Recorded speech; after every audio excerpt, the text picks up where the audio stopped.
ayun no, interviewin natin si Ma'am Marie Chris. Hingi tayo ng konting share. Ayan, by the way, andito kami ngayon. May trainings about Facebook ads.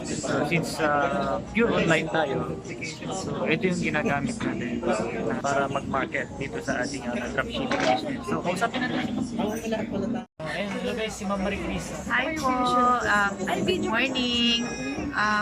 Ako po si Marie Chris Azor Valencia. Isa po akong OFW, on vacation po ako ngayon.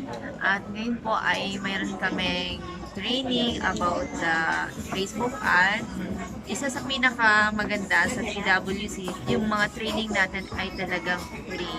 Pwede online, kung available ka sa mga ganitong pagkakataon nyo kung join. Ma'am, ano yung pinaka-reason mo? Bakit ka sumali sa online na ganito? Since may work ka naman, okay naman yung income mo as OFW.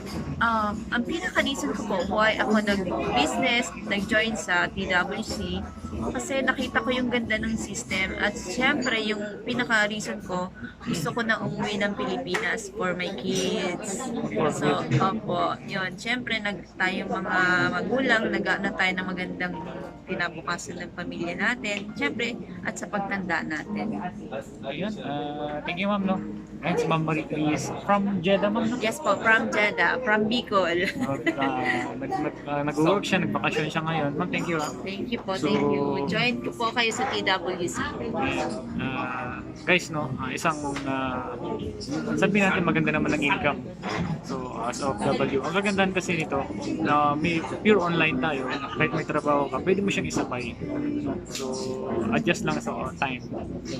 So, ayun, no, sana makita ka namin dito sa team. No? So, bye-bye. See you.